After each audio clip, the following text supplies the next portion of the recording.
We're going to call the meeting to order tonight.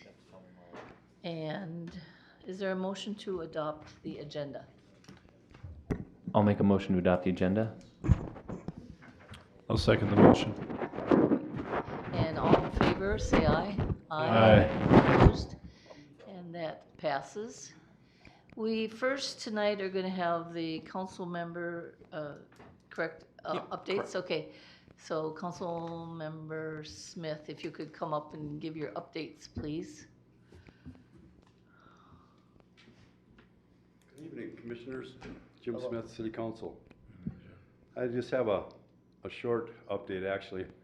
Last night at our meeting, it was interesting because the power was going in and out, and it was like we were at a cycle store or something. It was just crazy. But the COP that you guys recommended for Boat World, we agreed with what you did. And the thing is, we added 3 conditions. And one was for marine equipment and boats and pontoons. So that way there, it stays that way and they don't bring in something else, or if the property sells, then they just can't come in and do what they want. So That makes that's a lot what of we sense. agreed and we voted on it. So thank you for your recommendation. That's all I Thank got. you. Great, Thank thank you. you. Thanks, Jim. So next we'll go on to the approval of the minutes. Does anyone have any corrections? I do. On a minor one and a slightly less than minor one. Line 152, which is on packet page 4. You need to add the word "the" between "was" and "most." So it would read, "This was the most sensible solution." And then on the 4th line, the name of the business that was there was called Thistle and Ivy. Yeah. Not Thistle Ivory. Thistle and Ivy. Thanks for catching that. Welcome. That's all I have. Anyone else? Okay. Do we have a motion to approve the minutes as corrected? Make a motion to approve the minutes as corrected. Second. And all in favor say aye. Aye. Opposed? And that passes. And now we're going to go into the public hearing section of the meeting. Today we'd ask you, when you came in, if you're going to be speaking, to put your name, address, phone number, I believe, on the sheet here. And it's just so that when we're doing the minutes, we know the name of the people that we're speaking, basically. And when you do come up to the public hearing, we just ask that you go up to the microphone and speak into the microphone. Try not to do a lot of turning around and pointing at the maps because it's not caught on the recording. Okay, so we're going to start with the first public hearing, which is a variance hearing. Thank you, Madam Chair, members of the Planning Commission. This is a variance request to the general regulations for a detached accessory structure to be placed nearer the front lot line than the primary structure. This property is located in the Oak Glen Estates and is in a rural residential zoning district. The applicant's property is over 2 acres in size. However, 1 acre of the rear yard is wetlands, lowlands, and a drainage and utility easement. The property owner is requesting a variance for the placement of a detached accessory structure closer to the street than the primary structure due to the drainage and utility easement restrictions, as well as the subsurface treatment system, septic system placement on the property. Section 14-4 permits a 2-acre parcel, an accessory building of 1,800 square feet in size. Section 14.2F states that no accessory building or detached private garage shall be located nearer the front lot line than the principal building, with a bunch of exceptions. This case does not meet the exceptions. Section 66.255 requires the minimum building setback from the delineated wetland edge of 25 feet. The septic tank and septic mound are located east of the attached garage, and while the well is located on the west side of the residence. Section 74-44 requires the minimum setback from a septic tank to be 10 feet and from a septic mound to be 20 feet.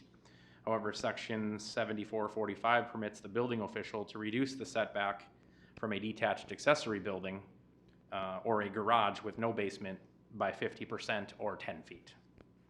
Additionally, since this variance is a request for a placement in front of the primary residence, according to section 42.7B2, the front yard setback distance for structural placement is 40 feet. Therefore, if a variance for this placement is approved, the detached accessory structure would still need to meet the 40-foot front yard setback. The consideration of a variance requires the Planning Commission consider a 3-factor test for practical difficulty. The first factor test of reasonableness means that the landowner would likely use the property in a practical way but cannot do so under the rules of the ordinance.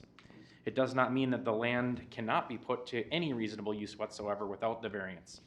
For example, if the variance for an application for a building too close to a lot line does not meet the required setback, the focus of the first factor is whether the requested placement of a building is reasonable. In this case, accessory structures are permitted as accessory uses in the rural residential family zoning district. The septic system is located on the west side of the property. A second factor is that the landowner's problem is due to circumstances unique to the property and not caused by the landowner. The uniqueness generally relates to the physical characteristics of the particular piece of property, that is to the land, and not the personal characteristics or preferences of the landowner. When considering a variance for a building to encroach or intrude into a setback, the focus of this factor is whether there is anything physically unique about the particular piece of property, such as sloping topography or other natural features like wetlands. In this case, the property is over 2 acres in size. However, as I stated before, over 1 acre of the rear yard is a drainage and utility easement, lowland, or wetland. Wetland setbacks, as defined by state statute, require a 25-foot setback from the delineated wetland edge, and the placement of a septic system is prohibitive to the placement of a detached accessory structure within the setback rules of our ordinance. The third factor is that the variance would not alter the essential character of a neighborhood. This factor is used to consider whether the resulting structure will be out of scale, out of place, or otherwise inconsistent with the surroundings. For example, when thinking about a variance for an encroachment into a setback, the focus is how the particular building will look closer to a lot line and if it fits within the character of the neighborhood. In this case, the minimum structural setback in this neighborhood is 40 feet. And primary residences on neighboring properties were built at the minimum 40 feet structural setback. The Planning Commission should review the request, hold a public hearing, and recommend approval of the variance to the City Council as presented in the resolution. Thank you. So we're going to start with the public hearing portion, and what I like to do is just ask the people who are not the property owners, if there's anybody that wants to speak, come up first, ask some questions, show your concerns, and then we'll have the property owner come up afterwards if there's anybody else who wanted to speak tonight. So we're going to open the public hearing. And first of all, does anyone want to come and speak to this matter that is not the property owner? And if not, we'll ask the property owner to come up if he or she is here. Not? Okay. So then we're going to close the public hearing and we will open this for discussion among the commissioners. Commissioners, did you see the last attachment in the packet for this property? That shows, this is the site plan where the intention of putting the detached accessory structure will be in relationship to the house, the driveway, the street, the drain field, as well as the well. However, in the backyard, you can see there's a drainage utility easement and lowlands or wetlands. The next picture here that I've highlighted for you shows that over an acre of the backyard is not buildable. And there's also a drainage and utility easement that's 15 feet wide on both sides of the property line on this side of the primary residence. Therefore, building a detached accessory structure anywhere on the property other than where they're requesting is virtually impossible.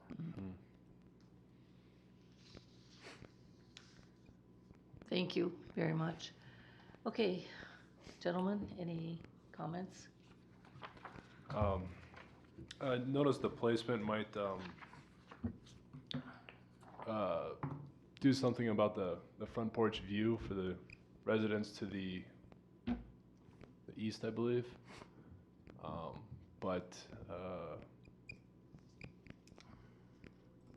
Yeah, I mean, looking at that wetland layout, I mean, there's really no other spot to put this unless they reduce the size. Minimum, or the maximum accessory structure was 1,800 square feet, and the layout is for an 864 square foot, so that's, you know, less than half the size of the maximum. I think it'd be nice if maybe the property owner were to discuss this with the neighbors, but yeah, there's really no other place to put an accessory structure on that plot of land. And they have all received notices, and you've received no City comments. has not had any calls or comments or emails on this public hearing. I usually take that as a sign there aren't objections. from Right. the neighbor. Yeah, Right, I'm okay with it. you're good. No, when it says that the other primary structures in the neighborhood are at that 40-foot minimum setback, like I see the houses on the east and the west, are those the ones that you're talking about So there? the one to the east is approximately 40 feet. The Yep. one directly across the street is definitely 40 Yep. feet. Yep, So those are the two in the neighborhood that yeah, would definitely be at the 40-foot minimum Yeah. setback. So when this neighborhood was platted, the developer or the builder could have built as close as 40 feet to the front. And then the access to the building is gonna be a driveway off of the, kind of a stub off of the I mean, driveway. they are allowed, 2 driveways in the rural residential. The applicant would have to apply for a permit. However, according to the layout presented by the applicant, it does appear that they intend on using the existing driveway, here, and then making entry into what new proposed garage from the west side off of their existing driveway. So there wouldn't be a need for a second driveway in that short little 200-foot stretch of Right. frontage. I don't really have any reason to object, especially with yet the other houses in the area being set back the same or less. I'd like to make a motion. Okay, go ahead. A motion to approve the resolution granting a variance for the placement of a structure nearer to the front property line than the principal structure for the construction of a residential detached accessory structure on the property located at 4141 226th Avenue, PIN number 023323140014, with any and all staff recommendations applied. Thank you. And is there a second? I'll second. Okay. Any other discussion? If not, all in favor to the motion, say aye. And opposed? So that motion carried. And that will be on the city September council meeting? 9th, city council meeting will be the final decision on that variance request. Okay, September thank 9th. September 9th. All right. The next public hearing is going to be about a concept plan on Viking Boulevard. 1 second to get to the agenda item here.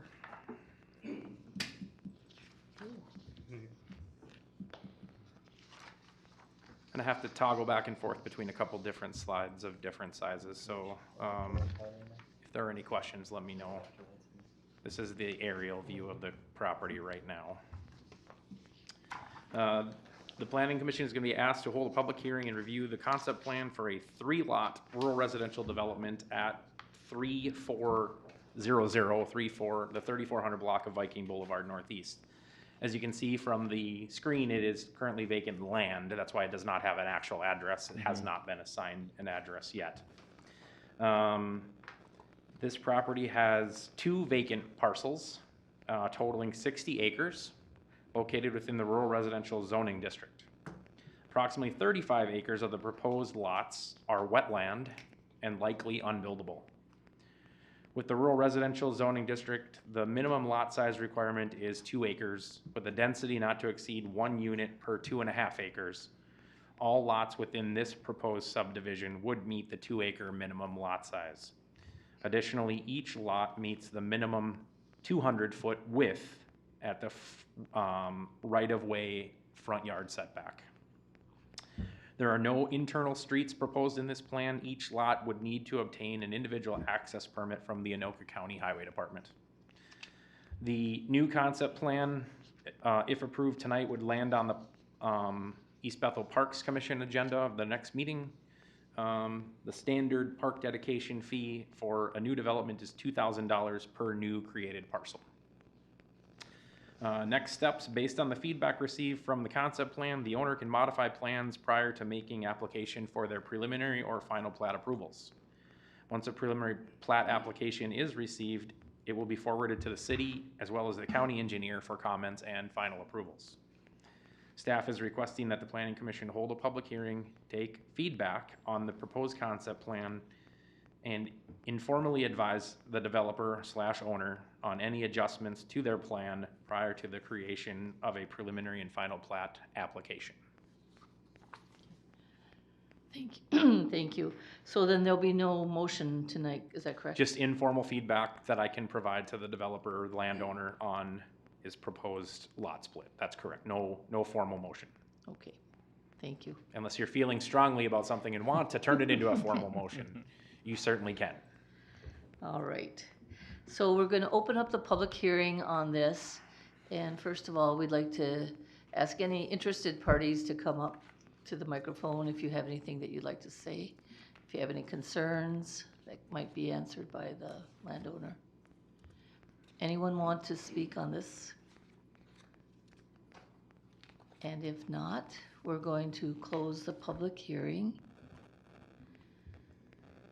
And we'll open up the discussion for this item. Aaron, did you have anything else that you wanted to add? No, for I us? just pulled up the concept plan proposal. It's really hard for me to get it all onto the screen, but as you can see from the previous slide, it's these two large parcels that are farmland and wetland.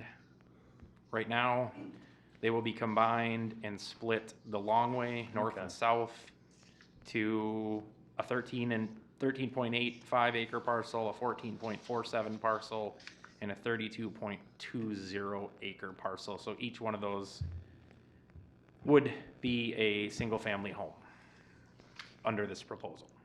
That is really fine print. Yes. So then each one will have a driveway off of Viking. Each one will be required to have their own driveway off of Viking Boulevard approved by the county engineer.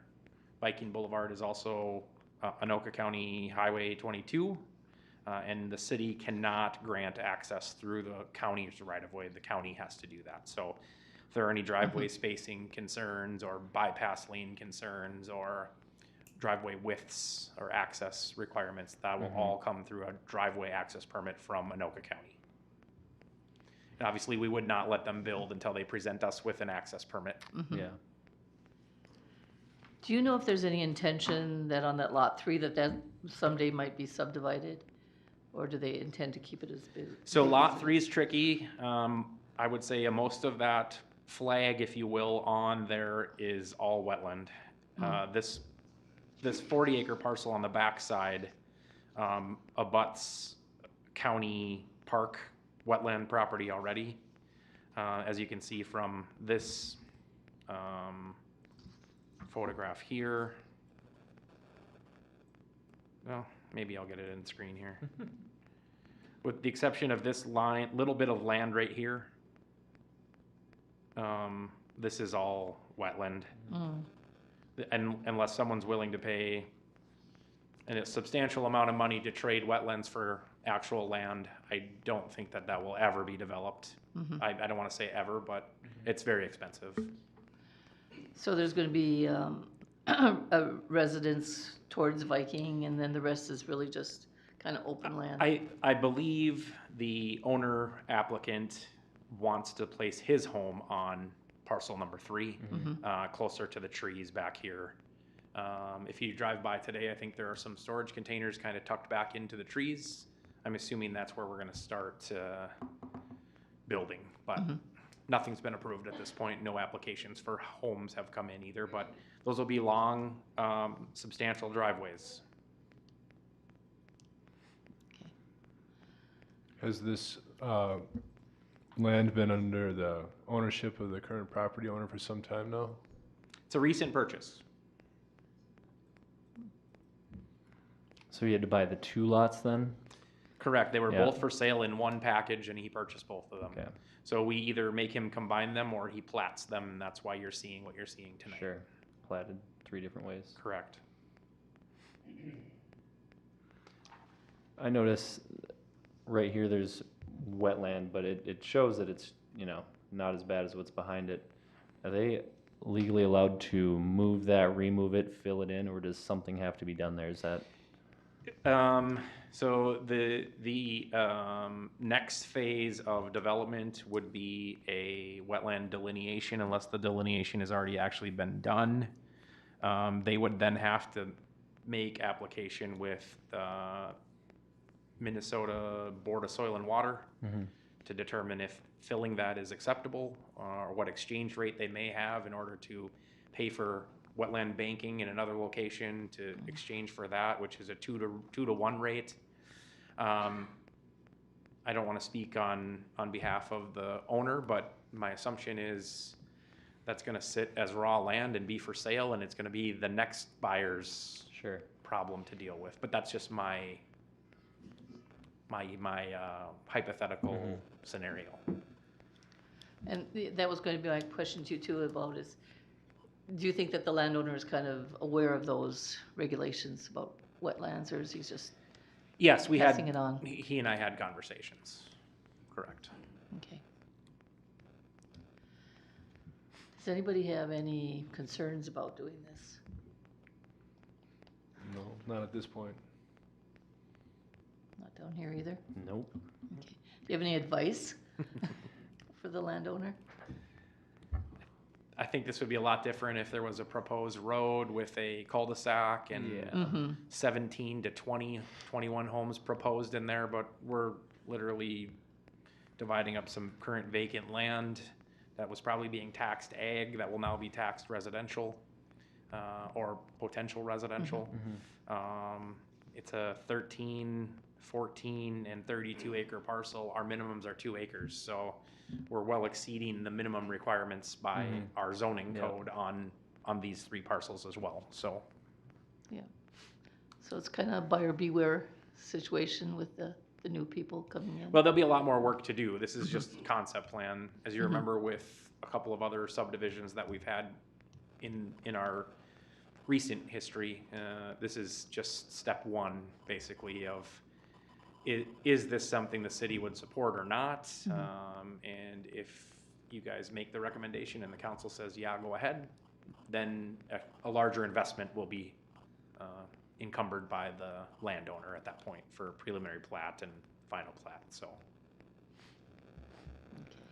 Well, I would say that we'll, did you want to say something? I was just gonna ask, are there houses across the street here? I haven't, Yes, you can Okay. see these dashed lines here. Yep, Those yep. are likely parcels. Okay. I can pull up the map. yeah, I'm trying to find it on my tiny little phone. Sure. Okay, so it's on here. Yeah, there you can see them. There's actually a street there, and one of my concerns was that there's like 2/3 of this property has a bypass lane for the Naples Street turn. That is a concern that I brought to the county's attention, and the county said until we have a preliminary plat to review, we have no comment. So I hypothetically think that they'll have some conditions to meet with the county, but like I said, we're not going to approve any building Yeah. plans until the county approves an access, so. Okay. Well, I think we'll just move on without a motion then, and not a lot of advice, other than everybody kind of be very aware of what's going on with the wetlands. Okay. Agreed. So then, the next item is going to be on rezoning, and I'm going to be passing the gavel, just in case you need that, Oh, okay. to Gabriel. I'm going to recuse myself from this conversation, well, from voting. I might have a few comments, but I just want to recuse myself, because my property is right across the highway from where we're talking about rezoning. Okay. Wonderful. Next item, rezoning the parcels along the west side of 65 in an R2 zone between Klondike Drive and 207th Avenue Northeast. Aaron? Thank you, Mr. Chair, members of the Planning Commission. How'd that sound, Mr. Chair? I'm blushing. Okay, good. All right, at the formal request of the City Council, the Planning Commission should review a rezoning request of parcels from an R2 to a B2 to better align the use in this area with the city's overall goals. City staff have received requests from the owner of 20454 Highway 65, the former Hunter's Inn, for a rezoning of the property in order to facilitate the sale of the property. This property, although once an active commercial use in a residential zone, has been discontinued for more than 365 days. As a nonconformity, it loses its ability to be used as a legal nonconformity after 1 year of discontinued use. This provision is also contained in East Bethel City Ordinance as well as state statute. Additionally, city staff have responded to zoning information requests for the property at 1351 Klondike Drive Northeast, which is currently on the market for sale. As a corner lot, it may have more value as a commercial parcel than a residential parcel due to its proximity to Highway 65. These two properties are located in a larger area, approximately 120 acres, zoned single family and townhome residential, R2, which stretches from Klondike Drive north to the area of 207th Avenue Northeast. Although there are two single family residential parcels directly on Highway 65 in this R2 zone, it also contains over a 35-acre salvage yard, which was approved by a conditional use permit back in 1996 when the area was originally a B2 zone. In summary, according to the Anoka County Tax Assessor Alex Guggenberger, as long as the existing use of a property remains the same, the tax classification would remain the same. Tax classification is how property is assessed, not the underlying city zoning classification. The property zoning designation might change, but that would not change the actual use or tax classification. The underlying zoning classification helps determine the highest and best use of a property from a valuation perspective. If a rezoning were to be approved, the two residences located within the area would allowed to remain a residential use located in a commercial zone and taxed as residential. The rezoning would also create a continuous commercial zone on the west side of Highway 65 from Sims Road Northeast south to 197th Avenue Northeast. The city's Met Council sector representative has been consulted and does not believe that the Met Council would be opposed to rezoning of this area currently outside of the MUSA boundaries. In the city's 2040 comprehensive plan, commercial and industrial development is allowed in our future growth area, which is north of the MUSA, provided each site can be supported by a viable septic system. Staff are waiting on more definitive answers to determine how this change will require an administrative comp plan amendment now, or if this can be updated during the next required update since this change is outside of the MUSA boundary. What I can tell you is that after this report was created, I did receive a call back from our city's sector representative, Eric Wojak, who told me that because this area is outside of the MUSA boundary, they have no issues with it and we would not need to do a comp plan amendment at this time. Additionally, the southern portion of this area is classified as a significant natural environment. The primary purpose of a significant natural environment overlay district is to protect resources and functional values that have been identified by the Anoka Conservation District, the Minnesota Department of Natural Resources, and the Metropolitan Council, as providing benefits to the sustainability of natural resources in the community. This classification by ordinance requires properties be developed by a planned unit development in order to provide maximum flexibility and encourage development that enhances natural characteristics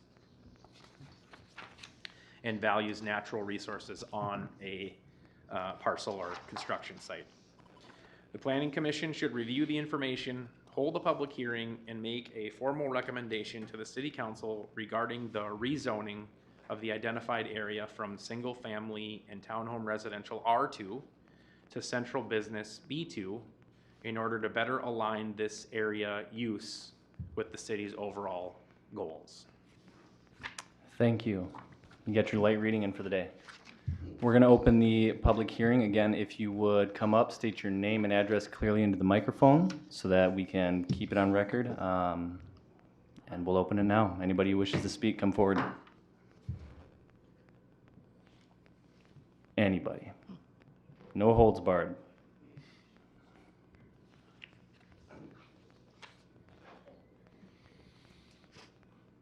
Thomas Tharlson, 1218 Klondike Drive. The red outline there is a lot bigger than the one that got mailed to me. So what does that mean? Yeah, so the parcels that are identified are these in purple. My mapping system doesn't allow me to whittle down this red box any tighter. But it would be the areas here in purple, the parcels in purple that were identified by address and parcel ID number in that notice that you got, those specific parcels. You guys had mentioned that it goes all the way to Sims. So there's currently a commercial zone north of, I will pull up a different map here that'll explain. It will make it easier if I just go this way.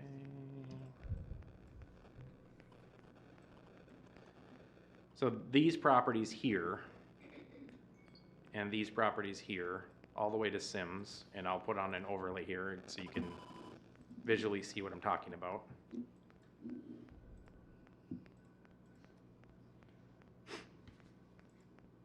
Are currently zone B2, this purple color. So if we follow that down, the council is asking for a rezoning of those parcels I showed you, which would then extend that commercial zone down here to Klondike, which is already a B2 as well.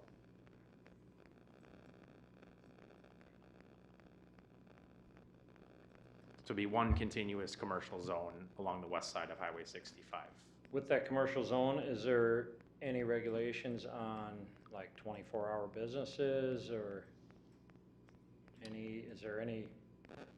So each business that would come in would be required to apply for a permit, and the proposal, the use, there would most likely be a public hearing for each applicant under this proposal, where everyone would have an opportunity to say their information, just like tonight, about the potential happening there.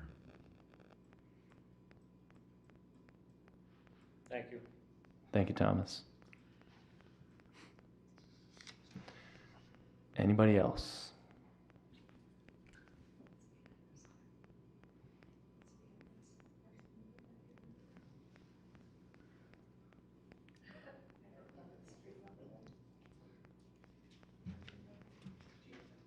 Anything you want to bring up? I'm sorry. That's okay. I remember the parcel number. I'm actually here speaking on behalf of my father, the owner of 1351. Perfectly, yeah. 1351 There you go. Klondike. My name's Robin Metz. I live on Breezy Point Drive in East Bethel also. Okay. My question is, you talked about a little bit about sustainable use. Could you expand on that a little bit? I'd just like to understand what we're talking about. Yeah, We so- do have that property for sale currently. Yeah, this was, I mean, I've only been an East Bethel employee for 2 years, so this was, when doing research on this area, I came across this information. I will pull up the overlay so that everyone can see what I'm referring to. As you can see, this green hatched-in area has been identified by Anoka County, the Met Council, and the DNR as containing species of plants and/or animals that they would like to see protected. Although it doesn't state that it can't be developed, it just says that during the development of those parcels that have this overlay, there should be considerations for the environmental items that have been identified. So each one of these would be required a planned unit development application, which is more highly scrutinized by the council, by the commissions, by my staff in community development, myself, to ensure that we can allow them the flexibility to make changes to our current standards so that they can protect the environment. Okay. Is there any documentation on what they found in that particular area that they thought required saving? Or sustaining? I'm sure there is. Yeah. I have in. I'm happy to do the research if you point me in the right. I can hand. This is what is in our city code on the significant natural environment overlay district and the reasons why. And I'm assuming there might be some identification in there, but it may just limit it to plants, species, animals, whatever, so. We know that one pretty well. Okay. It's pretty much oak savanna like we have in stuff. Yeah, and it looks like. Nothing specifically special about it. It looks like your dad's corner isn't been identified, Okay, but the surrounding properties have been. exactly. So, Yeah. Robin, before you go to, I'll just point out that, so we have the property right across the highway from where you guys are. So we're at Klondike and 65 too. Yep. And you see all those green lines and blue blotches or Yeah. what we had to deal with when we were farming also. And, I'm not saying that you can sail through it, but we were able to expand our farming on the property. Oh, and Robin, what was your last name? Oh, sorry, Metz, M-E-T-Z. Okay, thank you. Thank you. Any other questions, comments? I have one more. I gotta state my name again. No, it's okay.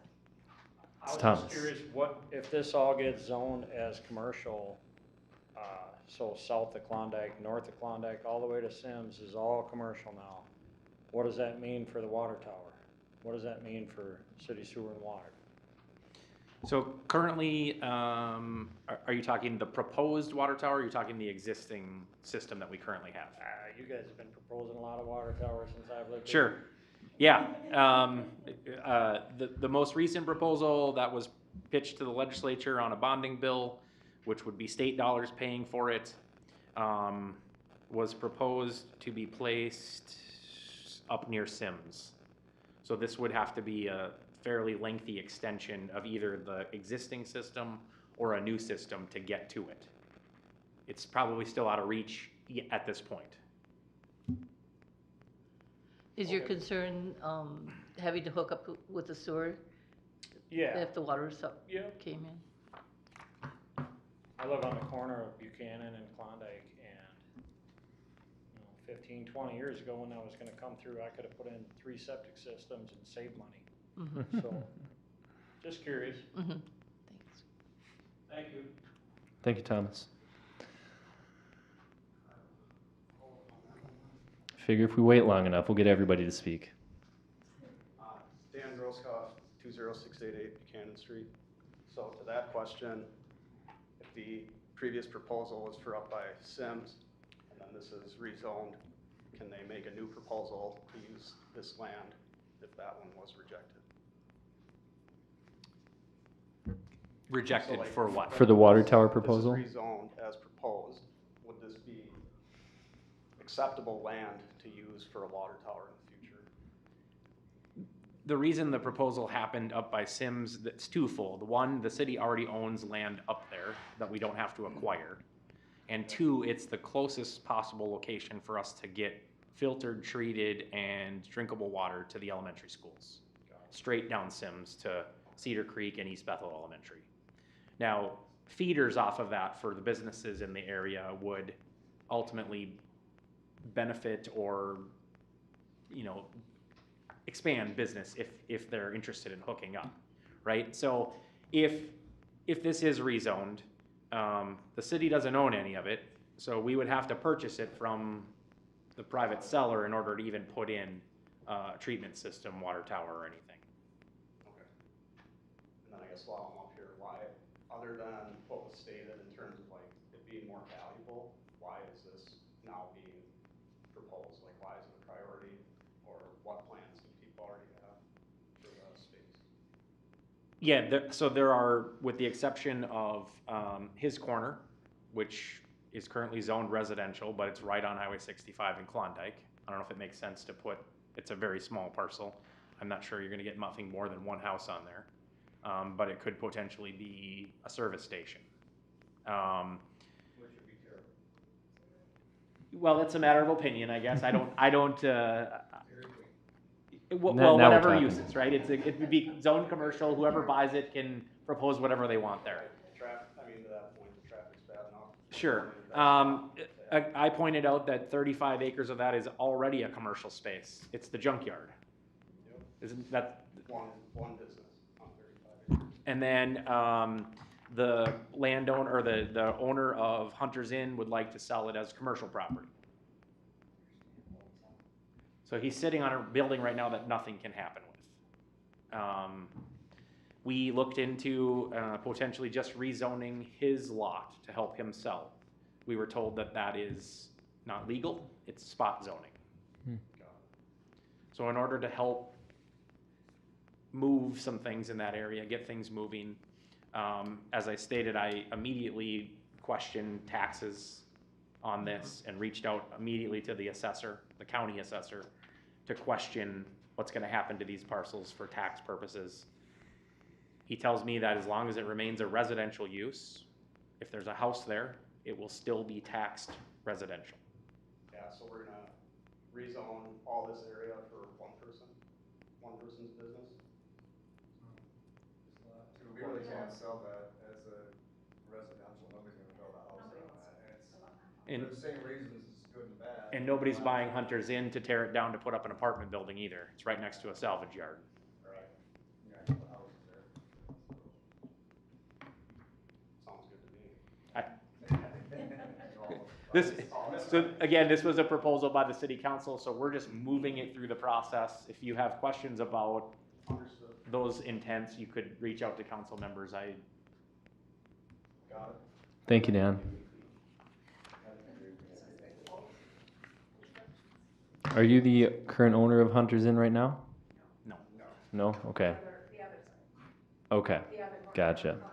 Okay. Can I just address the question from right here then? I'm the agent. For the sake of it being on record, please do. So, because when I had originally called about this. You'll have to speak into the microphone before, otherwise we won't be able to record what you say. Oh, okay.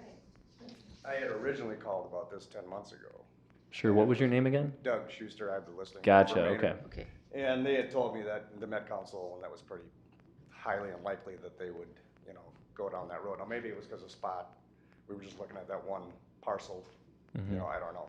So what is the process then from here to make that change? You've said you've already had conversations with the Met Council, and they said. I have You personally, have? It sounds like you're as kind of on as the board. city staff member. So. They are not opposed to it. They're not telling us we need to make a comp plan amendment in order to make this happen. They don't even need an administrative approval for a comp plan change because this is outside of the sewer water area. Okay. As long as we keep density when numbers in mind for future expansion when approving plans for each one of these parcels. Okay, so I guess what I'm asking is timeline. If it was change designations, how long does it take for that process to happen? So these guys will make a recommendation tonight, September 9th, it'll go in front of the city council. City council can make the approval, and I need about 2 days to get everything formal So and finalized conceivably- and signed off. It'll be quick. Okay, It'll be 3 weeks, month, okay, all right. if everything goes that way. Okay. Yeah. Thank you. Yep. So, just curious about- Thank you, Doug.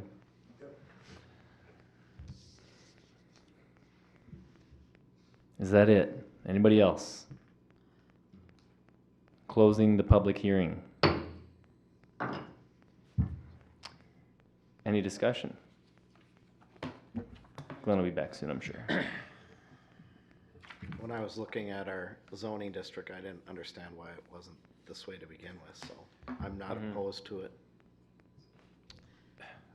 As I mentioned, I think I found back in '96, It was the a salvage B2. yard was already, it was already a B2 zone. I don't know why they changed it back. I wasn't here in 2008 when the entire comp plan of the whole city changed.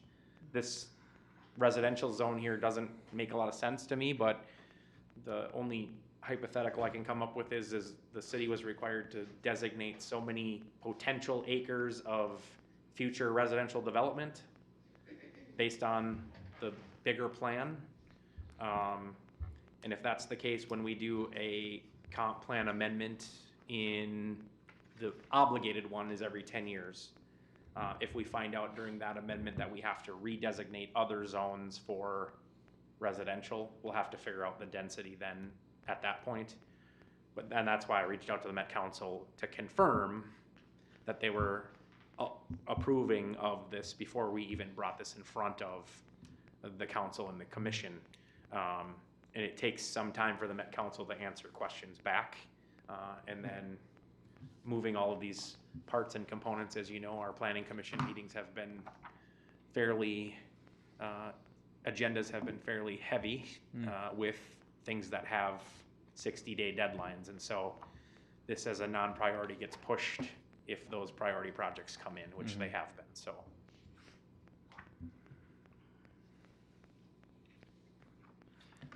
I mean, I feel it's consistent with everything else going along the way there.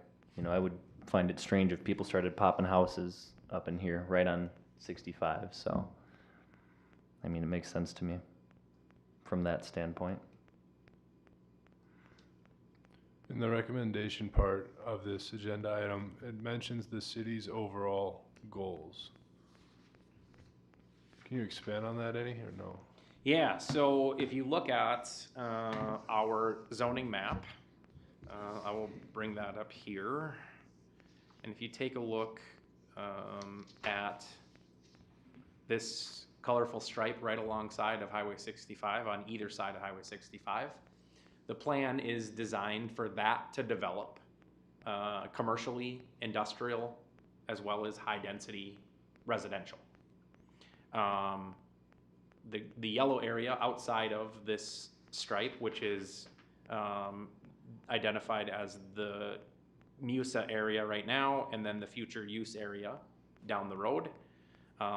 This is where the main commercial industrial development is supposed to happen, the core of development. Whereas outside of that area, where you can see it starts to bleed a little orange and then goes to yellow, is supposed to remain single-family residential. So it would be much more difficult for us to rezone a section outside of that corridor area than what has been proposed right now. This is where development is going to happen. Okay.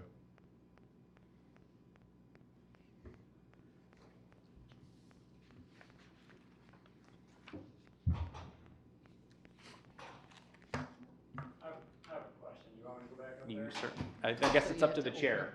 He I'm gonna closed the public reopen hearing, so. public hearing for you, Thomas. And I wanna hit the gavel. If this does go commercial and his property becomes a whatever business, is there anything that the city has that would restrict 24-hour operation of that? Cause I get that it's gonna be commercial, but it is right next to 4 residences. They can, I mean, the one residence is 40 feet from Klondike. yeah, they can put restrictions on. So the application. proposed uses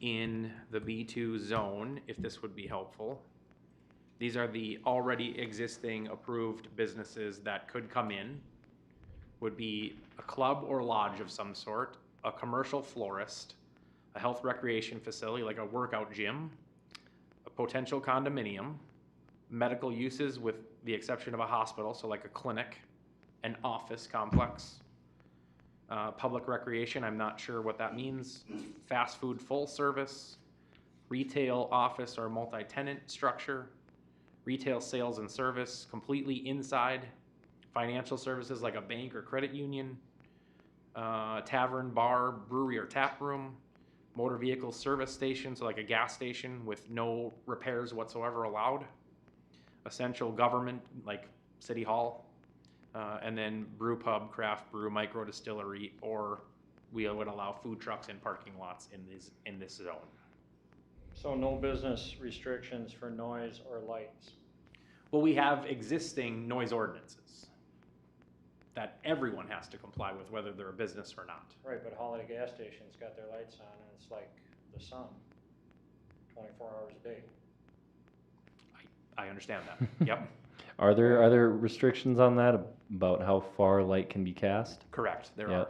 yeah. And each proposal has to come in with a lighting plan, and it gets reviewed by our city engineer to Right. make sure that it meets engineering standards prior to approval. Okay. One more time, closing the public hearing. In response to that, as far as health or recreation facility, I know right on 65 somewhere there's that 24-hour fitness, so that one would probably constitute.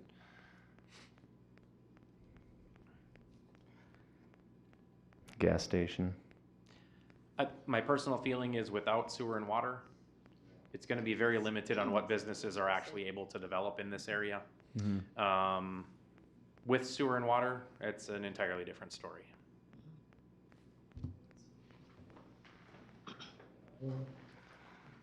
Any more discussion? Yeah, on that same point, I would think that we would be looking carefully at a business that was directly adjacent to a residential area and consider that as far as a 24-hour business if that were proposed. And have enough concern for our residents that we would decline a specific business that would require that. So it's not just because it could be done, it would be done, as it would have to go through two bodies, us as a recommendation body and the city council. We also have significant screening requirements. If a commercial parcel abuts a residential parcel, there are extra hurdles that have to be accommodated in the development section of our city code. Screening, berming, trees.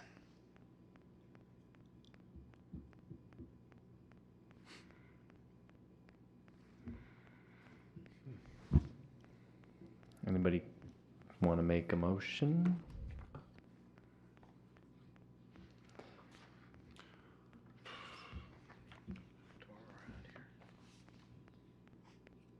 I mean, I'm looking at this in the existing 35-acre lot. Is that you pull our parts there? Yes. Mm-hmm. I mean, that's already considered B2 because of how it was voted in 1996. So that being a significant chunk of this area that's proposed,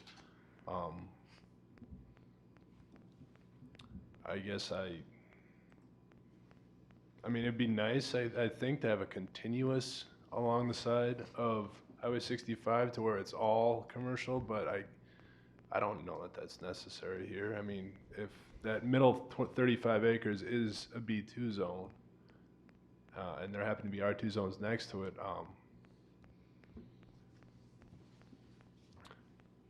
I can see the city having goals of wanting to develop along there, but I don't, without, like you said, sewer and water going, I mean, this is obviously preliminary in future development for the city. So I guess I can see myself going either way on it. I mean, So are you saying you'd like to see it where instead of this whole strip, it just takes on that 35-acre parcel with U-Polar parts as well as the inn that's being sold? Can you show that on the map, like the where it is in the R2 district right now?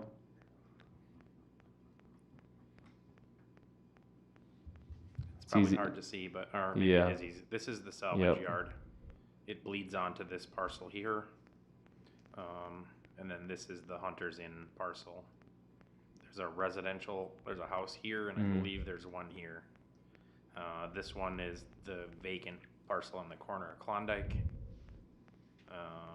This is a field, agricultural field right now. And then a majority of this is wetlands or swamp, which you're not putting an apartment building or a house in the middle of a swamp either. So. Yeah, I kind of stand by, you know, even if you did it that way, I couldn't see somebody coming in to build their house right on 65. So I just don't have too much issue with rezoning the whole strip there. If we knew a little bit more about the significant natural environment situation, we'd be better informed as to what kind of business could coexist with whatever they needed to protect over there. Because definitely, if it's like a wildlife corridor area, which I don't know why it would be, but if it were, a 24-hour lit business wouldn't make any sense. I mean, that would be polar opposite. So those are restrictions that would be put on when a proposal would come in. Does it match? Does it align with? My assumption is because this area was identified by Anoka County Water Conservation, they're going to have input. The DNR is going to have input, as well as the city. So as you can see, I pulled up the wetland overlay. You can see how much of that area is actually lowlands or wetlands right now.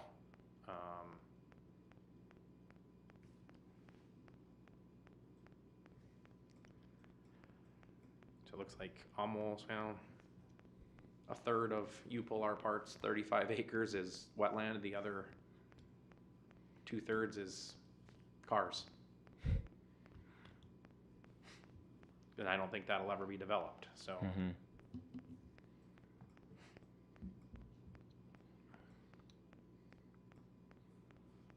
I guess I just see this as obviously a first step on a long journey. It seems like that journey is going to take quite some time just because of the SNEA, just the hurdles that have to be jumped through for development there. Is there a lot of resource the city is allocating for if this was to be rezoned as a B2? Or is it just drawing new lines on the map pretty much? What we're doing. That's what we've been asked to do. And this was, again, prompted by the city council, so. And you said what, like 2 days of your time? Straight 12-hour days? So financial resources, none. My time, it's been ongoing for quite some time. Small bits of research here and there, accumulating enough information to put this together for tonight. But as the real estate agent pointed out, we've had this sort of request stuff happening for several, if not longer, 10 months or more.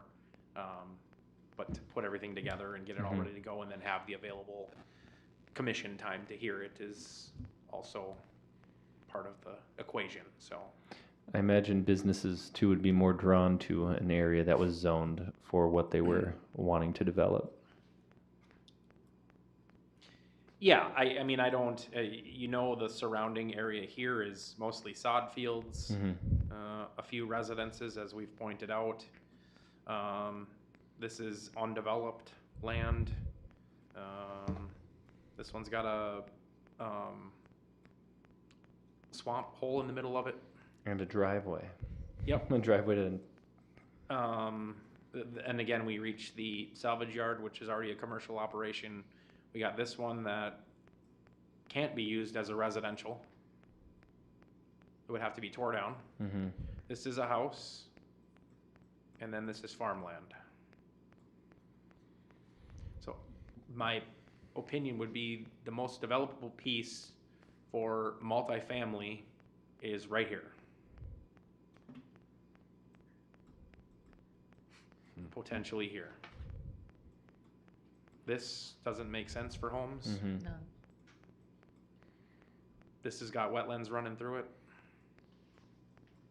This has got, hole in the middle of it, and I kept this one out of consideration because of the amount of significant natural environment, that overlay that's over the top of it, so.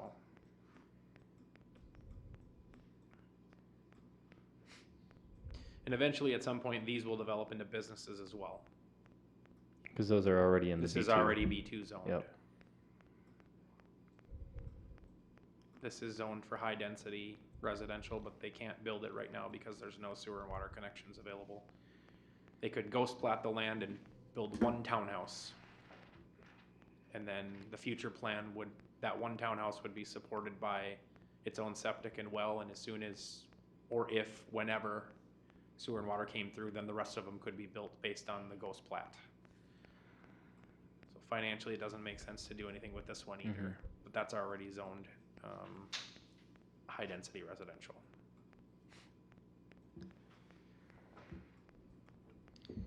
If I could just offer an opinion on the Hunter's Inn is the name of the old the business, right? I mean, those guys really are between a rock and a hard spot because there's nothing that can be done with that property. It would be nice to see a business there, maybe a restaurant or something like has been there in the past. But nobody is going to build a house on that property. And we don't know, maybe U-Polar Parts is interested in that parcel, but it's currently residential. Can't be sold as commercial at this point, it can only be Right. sold as residential, so there's nobody out there looking at it for a residential purpose.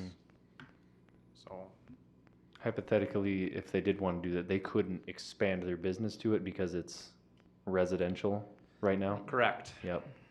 There's not a conditional use permit that would allow that to happen. I'd like What? to make a I can't- motion. Oh. I'm sorry. Are we making motions? You You are certainly can. certainly welcome to, yes. I'd like to make a motion to recommend to the city council rezoning the identified area from single-family and town-home residential R2 to central business B2 district, as outlined on the agenda of 27 August 2024, item 5C. It would be the draft ordinance revision. That Draft was in the ordinance packet. revision. Yep. Okay. We have a motion. Do we have a second? I would second that. Take a vote. All in favor, say aye. You should take discussion first, just in case. I heard Yeah. Commissioner Terry with a little, I'm getting excited. Yes. Sorry, Terry. Any further discussion? I'm wondering why that southern part to Klondike, south of the U-Pull parts, why does that need to be part of the consideration? this one? Right, well, between that and the parts place, so including the residential lot there, why couldn't that stop at the foot of the U-Pull parts and not continue further south?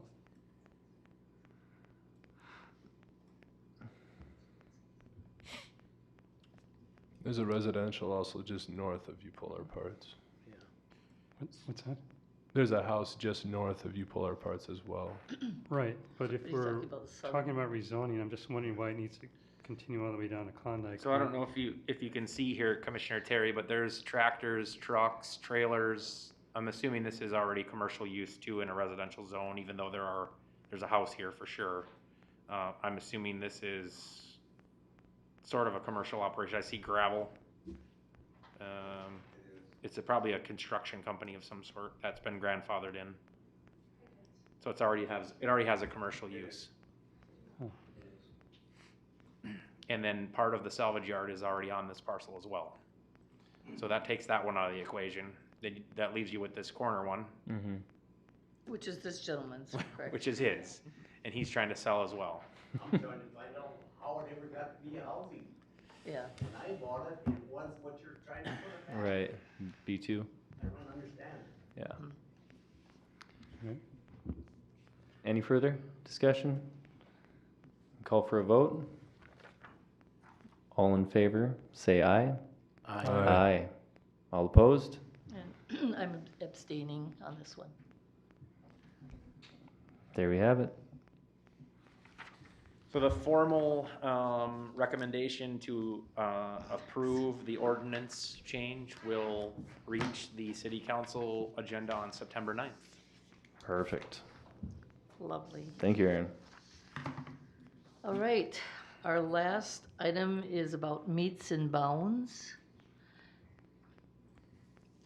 1 second to get me in the right location here, page 35.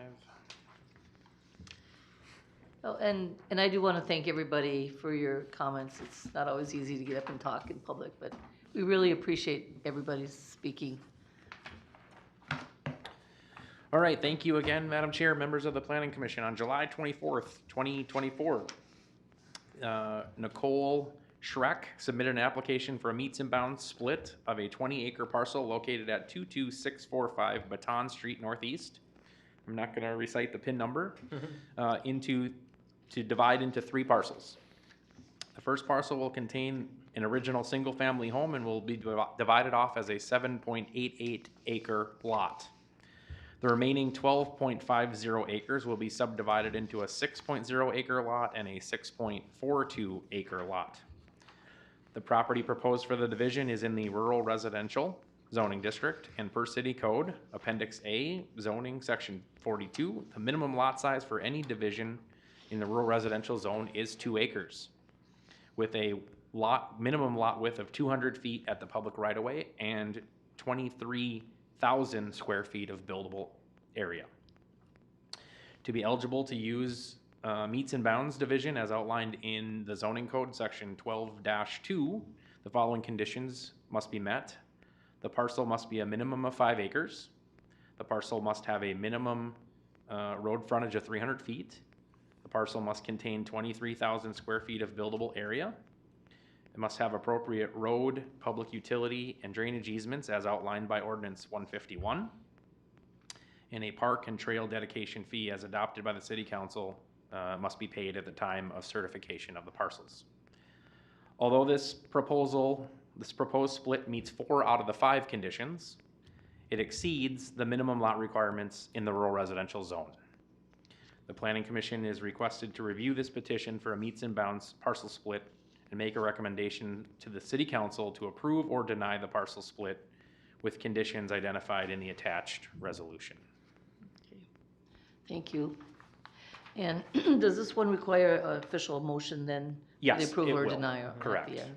No public hearing, just an official formal recommendation.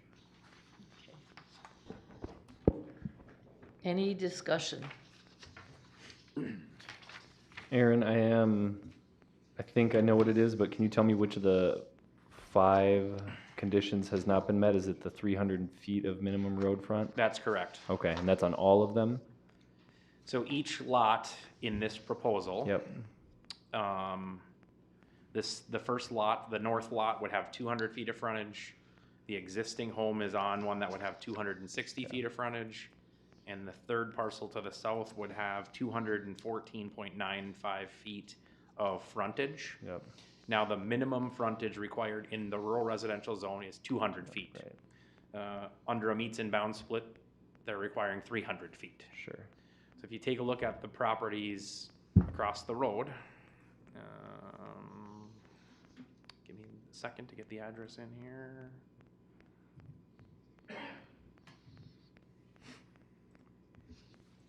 The properties directly across the street are less in acreage, Mm-hmm.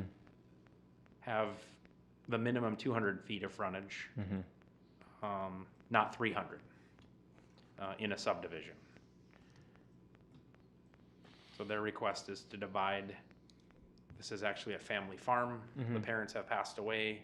The siblings are trying to split the land and sell off to be done with the property.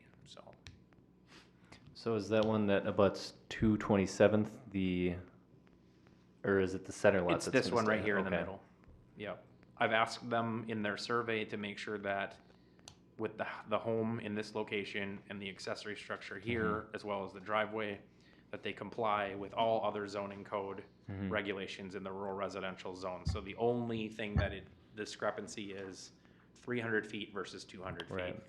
But this whole area, you can have a minimum of 200 feet. Mm-hmm.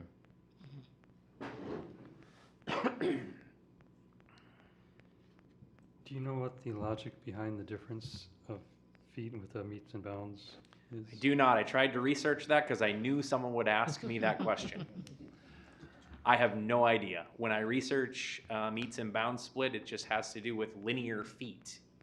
I don't know where the arbitrary number of 300 feet came out unless that's an equal division of 5 acres in some form, but I can't make that math work either, so I'm not 100% sure.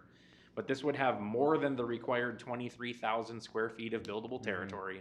It would have more than the 200 feet of road frontage, which is required by the zoning district, and all proposed property lines meet the 25-foot setback by zoning code. So with the exception of, like I said, 200 versus 300, this would meet the zoning code for the rural residential district per lot.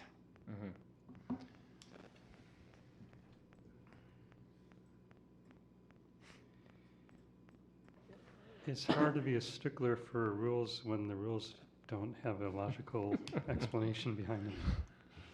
Yeah, I can't explain it. I have no idea. I looked at other cities, and other cities have different numbers as well. Yep. So someone pulled that number. I can't make sense of it. Sure. Do you think we're setting any unreasonable precedents with this one? I don't believe so. I mean, each of these are case by case, and you can make whatever recommendation you want to the city council. The council can ultimately approve whatever they want, whether it's based on your recommendation or as opposed to your recommendation. So Okay. And we don't have like the 3-factor test that we have to do for that everything does not else? exist. No. Okay. Do you guys have anything? No, it sounds like they want to divide it up if it's just, you know, inheritance or passing it on to the next generation. You know, they're probably trying to make the most of what they have. I have no objection to it. Do we have a motion? I will make a motion to recommend approval of the parcel split with conditions as identified in the resolution.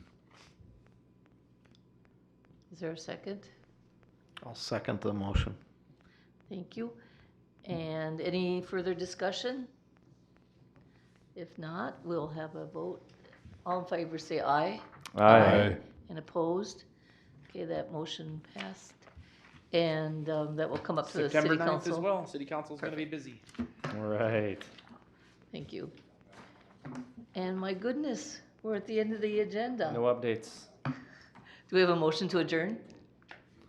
Make a motion to adjourn. Second. All in favor say aye. Aye. Opposed? All right. Thank you, everybody. Yeah, oh, thanks.